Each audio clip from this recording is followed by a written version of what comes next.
What's up, you guys? Welcome back to the channel. My name's Henry, and today we're talking about the Snowflake IPO hype. This stock just started trading today, and I'm going to give you guys an analysis and game plan for the next 2 weeks of September. We saw at the opening the stock began trading at $245 per share before briefly halting due to volatility. The cloud software company was worth over $67 billion at its opening price, more than 5 times its $12 billion valuation in February. So you guys are going to want to watch the research in this video, because this is by no means, and I mean by absolutely no means, a safe stock. But there could be tremendous reward, because Facebook, since it went IPO in 2012, has 7 times itself, and Snowflake could do something very similar. Before we dive in, hit the sub button and smash the like button for Uncle Henry. Let's get started. So what is this company all about? That's listed as one of the top highest anticipated IPOs of 2020. And how did Warren Buffett's Berkshire Hathaway just make the quickest and fastest $1 billion on Snowflake's surging IPO? It's especially interesting since it was reported that Warren Buffett's Berkshire Hathaway is planning to invest $550 million in the upcoming Snowflake IPO. From the research that I've done though, it's actually not Buffett that's making the investments. It's actually Todd Combs and Ted Wilshire who orchestrated the whole Snowflake bet, because they actually manage a lot of Berkshire's money now. What really stood out to me is that Warren Buffett rarely invests in the tech sector, and I do believe that he has some supervision over Ted and Todd, so he absolutely knows what's going on here. What I think the Buffett crew sees is that Snowflake allows businesses to handle big data, unlimited computing, and storage in the cloud. Snowflake is an analytics data warehouse. It provides data warehouses that is faster, easier to use, and far more flexible than traditional data warehouse offerings. Their whole gist is that they're all about data volume, performance, utility model, instant elasticity, ease of use, and so many more things. And now you guys know that oil is pretty much the new data in the 21st century, right? Well, this is the stuff that companies need, and it's the biggest asset that they have. So the Buffett crew knows this asset is a vital source of any company's sales. And guess what? Since I have a degree in finance and my second degree is in business analytics, I see why they're investing in Snowflake, and you'll see why too in a second. That's because the closer that you are to revenue generating activities in a company, the more you're paid as an employee. That's the same when it comes to software. Why do you think Salesforce is so valuable? Because their software actually helps people and companies make more sales, which is very closely tied to how much money they're earning. So they're willing to spend more money, and they're able to spend that money more easily. There is no hardware or software for you to select, install, configure, or manage on the Snowflake side, because it's all in the cloud. That makes using it a very easy, streamlined process for large organizations. Ongoing maintenance, management, and tuning is handled by Snowflake, and that is customer service, my friend. Customer service. Snowflake runs completely on the cloud infrastructure, which is a main advantage to scale their business really big and really fast. Snowflake uses a central data repository for persistent data that is accessible from all compute nodes in the data warehouse. But similar to shared nothing architecture, Snowflake processes queries using massive parallel processing, and that is basically a way to compute clusters where you can use each node in clusters and store them in portions, so the entire data set is very local to the business. If you don't get all of that, it just means their technology is very advanced, and they have some of the best engineers like Facebook has, Amazon, Uber, and the other tech giants. Snowflake really has their engineering team on deck. Let's go, Captain, we're on deck. Snowflake is available on AWS, Azure, and Google, so their relationships are pretty large to say the least. Why does this matter? And why is it so important? Well, if you understand the business, you can be a better investor. Warren Buffett says that you should only invest in businesses that you understand. And here's a little more on why Snowflake will revolutionize and completely revolutionize the data industry before I go into my thoughts on if this stock is a buy or if it's way too expensive at this moment. Here's a little more on their business. You can combine structured and semi-structured data for analysis and load it into the cloud database without the need for conversion or transformation of that fixed relational schema. All that data, it all gets really wonky, and Snowflake automatically optimizes how that data is stored and how it is queried. That basically means that it frees up a bunch of people's time, making the software have a bunch of advantages over its competitors and really easy to use. With a traditional data warehouse and a large number of users or use cases, you could experience significant delays or failures, and Snowflake solves both of those problems. But what makes Snowflake really appealing is the seamless data sharing. Snowflake architecture enables data sharing among all of its users. Snowflake already has a wide range of customers, including Instacart, Square, and Adobe. I personally hold Square in my portfolio, and I will be adding it to the ArcH portfolio over on Patreon or over on my OnlyFans account. Wait, I don't have an OnlyFans. I can bet confidently that Snowflake will probably be making a lot of money off of Square and my other favorite stock, which is kind of pricey, Adobe. In fact, I pay Adobe every single month for my editing software. But guys, let's get to the fun part and talk about the numbers and the finances. Snowflake went public on the 16th, and the company under CEO Frank Slootman has already raised $479 million. The company's valuation was set at $12.4 billion. And guess what? As I mentioned, it's at $70 billion now. That's a big mess up on Wall Street's investment banker side, or it's a big overreaction on the investor side. Henry, which is it? Well, for that, let's first see what the investor hype is all about. Snowflake has partnered with Salesforce, which is incredibly important for us to know. Salesforce will increase Snowflake's visibility and marketing. It'll be easier for people to ask Salesforce data on Snowflake, and Salesforce also owns Tableau, which allows them to work together. Investors are not wrong for bidding this stock up because Snowflake is on pace for $400 million in revenue for 2020. Wait, 400 million? So the price to sales is 175? That's more than 10 times Tesla, and a lot of you guys know that Tesla trades very expensive. Does this make any sense? Let's jump into Excel and what I did on Wall Street and have me calculate the price to sales in 10 years from today and what the stock will be worth then. All right, guys, so I'm basically going to take Snowflake's revenue, which is currently 400 million. I'm going to be projecting what the revenue will be like over the next 10 years. And when we get to year 10, I'm going to take the amounts that they earn and take the current valuation and see what the new price to sales ratio is. Basically, let's say whatever this number is, right? I'm going to take the current valuation and divide it by the sales, and that will give me a future price to sales. And currently, if we test this out, it will be $67 billion divided by 400 million. So the current price to sales ratio is 167. What that means is 167 is actually 10 times more than what Tesla currently trades at. And just to show you guys exactly why it's trading like this, let's do a valuation. Let's see what happens. So basically, I'm going to write 120% here, okay? And let's say that's actually what the growth rate was for last year for Snowflake. That's literally what they grew, which is tremendous. Let's say they can keep this growth rate up for 3 years, okay?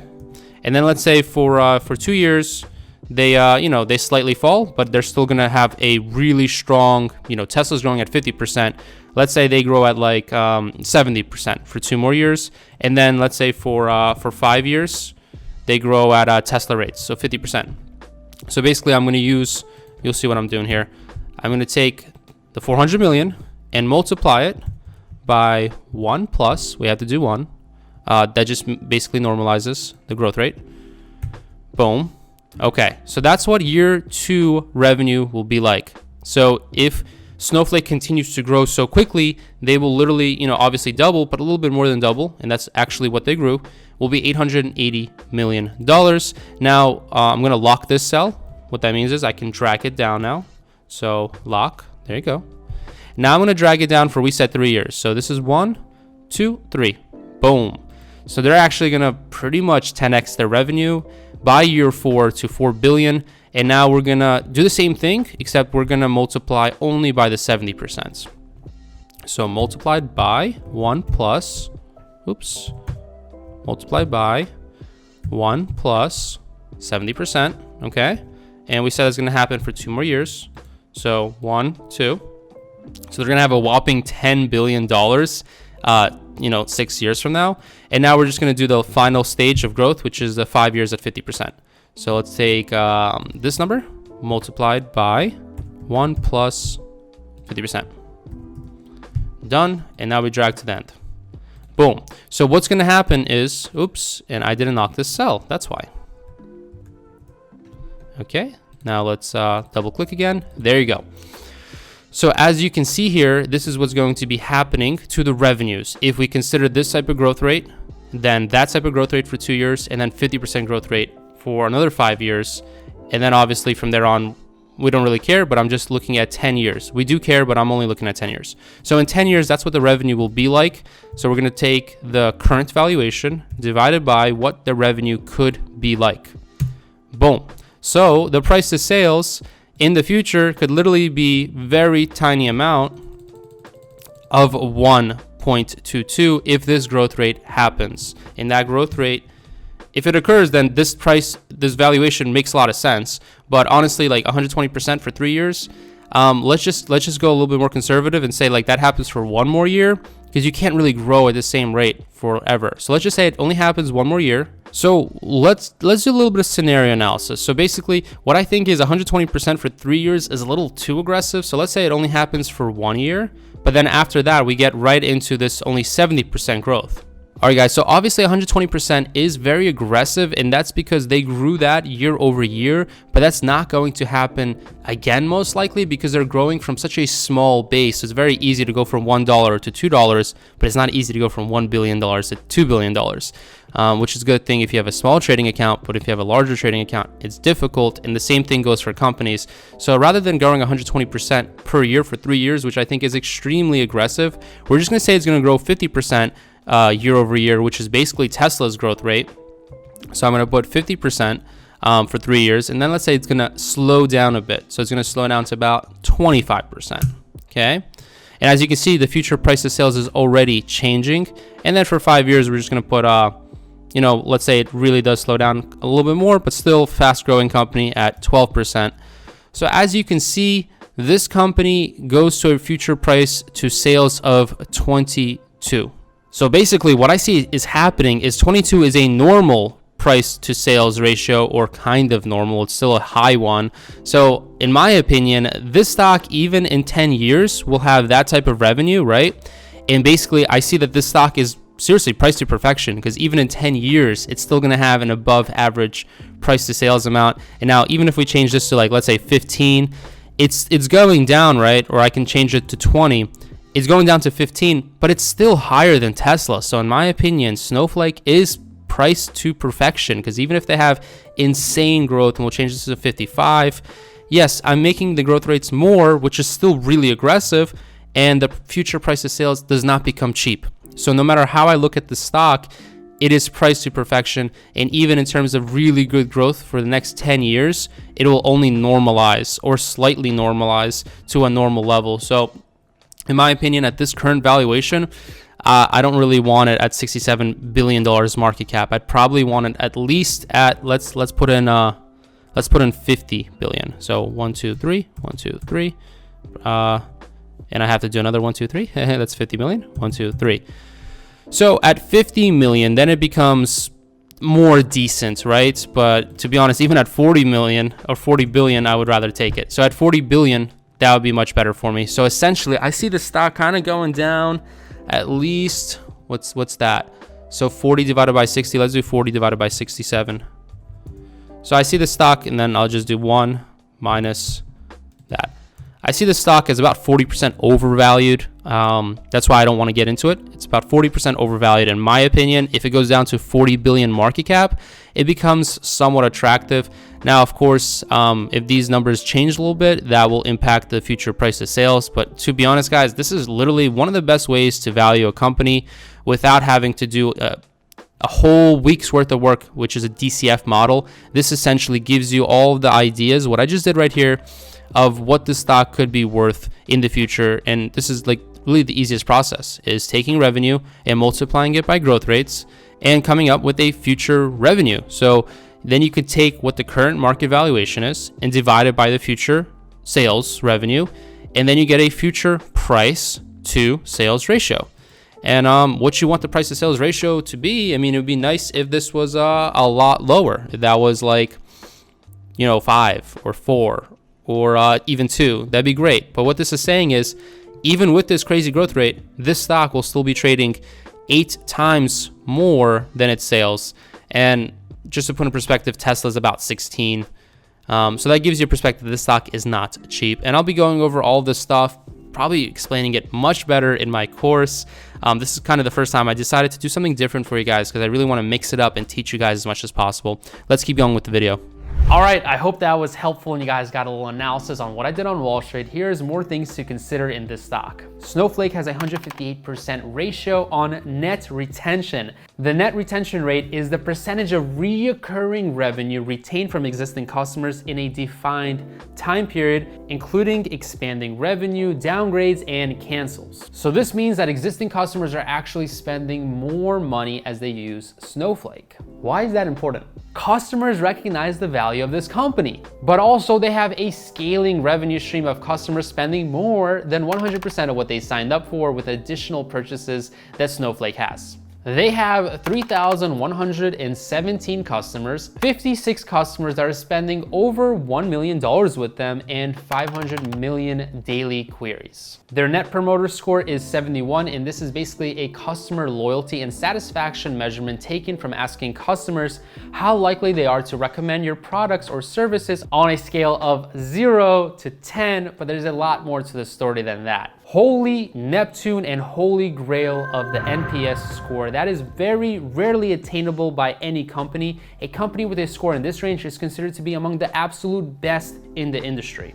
You can think of it as the likes to dislikes on YouTube. Uncle Henry lays out that good information for my YouTube family and they smash the smash button and voila, you get a high score. So I believe Snowflake Business will have strong momentum. But will that mean the stock will go up? Things aren't always correlated like that because if a stock already is priced into perfection, like complete perfection, then even if the business does well, the stock doesn't do as well because, people already expected it to do really well.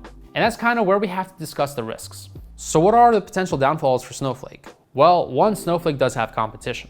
AWS and Google have services that does what Snowflake does, even though it's offered on those platforms. So am I going to invest in Snowflake? Basically, when cloud stocks sell off, they sell off really hard. So in my opinion, you can have a better entry point when that eventually happens and you're patient. The price to admission seems a little too extreme for me at this moment, so I don't think it's quite such a good deal at this time. IPOs are really hot, especially during the first week of launching, so I think there's a lot of mania going on in the market right now. Additionally, I do have some concerns with Amazon's presence. I do think that Snowflake has a great long-term potential, but I'm going to be waiting a couple weeks to analyze the trading pattern from here. So in conclusion, I plan on waiting for this stock to pull back, and when I do, I will be buying it and planning to hold it for the very long term because the concept and the numbers do make sense for this stock, and it does seem very appealing. Thanks for making it this far in the video. I really appreciate you. I love you, and welcome to the YouTube family if you are new, but a lot of you guys are watching over and over my videos, and I really do appreciate that. It means the whole world to me. I spend a whole lot of work on YouTube. I work here pretty much every single day, but I also really love doing this,